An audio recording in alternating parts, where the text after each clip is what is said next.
But let me take you back in time slightly. Let's go back to 1998. We're about to launch this car, the new XF.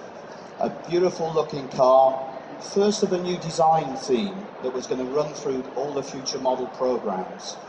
It was a great looking car, it was high technology, it was high quality, and it had to be a breakthrough product. It had to work for the Jaguar business going forward. Old-fashioned, low technology, questionable quality, perhaps a struggling business, all summed up as the old man's car. The car my dad had, my grandfather had, the car I will have when I'm older. Getting through that brand perception, changing it, was key to everything. And with Jaguar, it's particularly important because Jaguar as a brand is very emotional. You don't need a Jaguar, you can get any car to get to A and B. You need to want a Jaguar. So we had to build a brand that had a lifestyle element to go with the car. When you're launching a new car, it's a complex job. When you're reinventing the brand at the same time, it's a huge job. We needed to attract a significant amount of new customers without losing the current customers we had. Now there's a Chinese proverb for absolutely everything in life. This one was actually quite apt. It goes along the lines, tell me and I'll forget, show me and I may remember, involve me and I'll understand. So the key for us was go into our customer target audience with the right messages, in the right place, and engage them in a positive way. We chose 3 sports: cricket, cycling, and tennis, which I'll briefly go through why. And the reasons for each of these are different, and that's another key for me with sponsorship. You don't do different sponsorships for the same reason. You do them for different reasons, then connect them so you get a greater return on investment. It actually came to me, the sponsorship, through a personal contact, Michael Vaughan, who had just resigned as cricket captain. So he gave me the insight into what the England Cricket Board were thinking, what the players were thinking. And when you're negotiating sponsorships, it is an advantage to have an idea of what the other side want out of it. Very frustrating negotiations. I was dealing with 3 different parties, wanted 3 different types of contract of different lengths. Almost walked out twice, but I knew from Michael they absolutely wanted us, and I knew we wanted them. So where there's a will, there's a way, and we got it done. And through luck, I would say some judgment on my behalf, a lot of talent on behalf of the cricketers.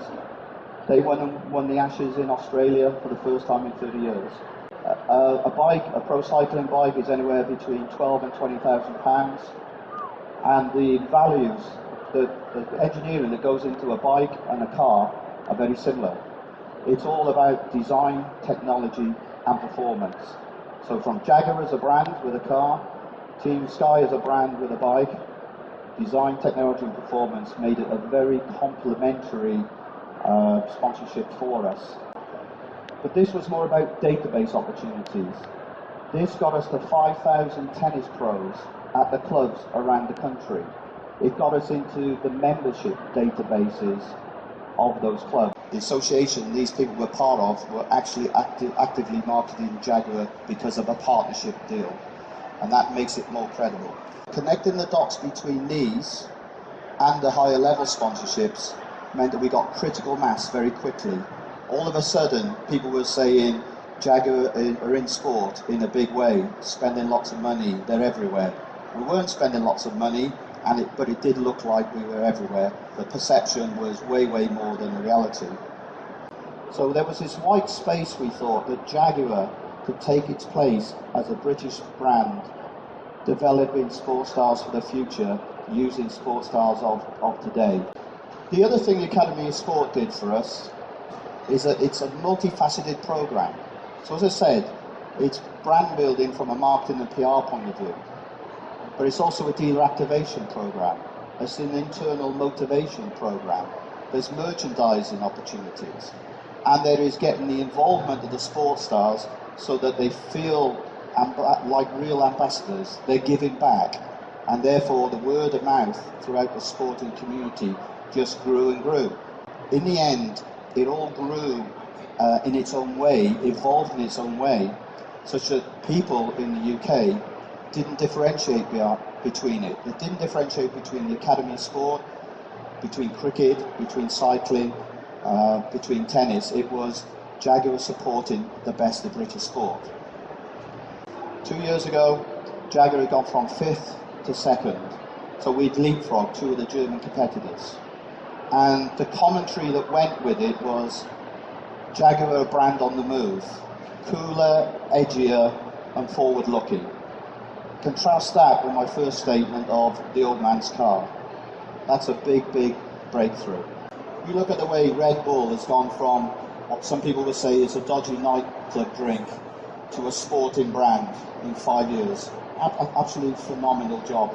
And you look at Santander now, unknown on the British high street as a Spanish bank 3 years ago, through their Formula One sponsorship, and now on TV with Jess Ennis and Jenson Button and Rory McIlroy. They are building a very, very strong profile within the UK. So I absolutely believe it can work, done the right way, in an interesting way. So hopefully you found that somewhat interesting with some messages, and I'm happy to take some very simple questions.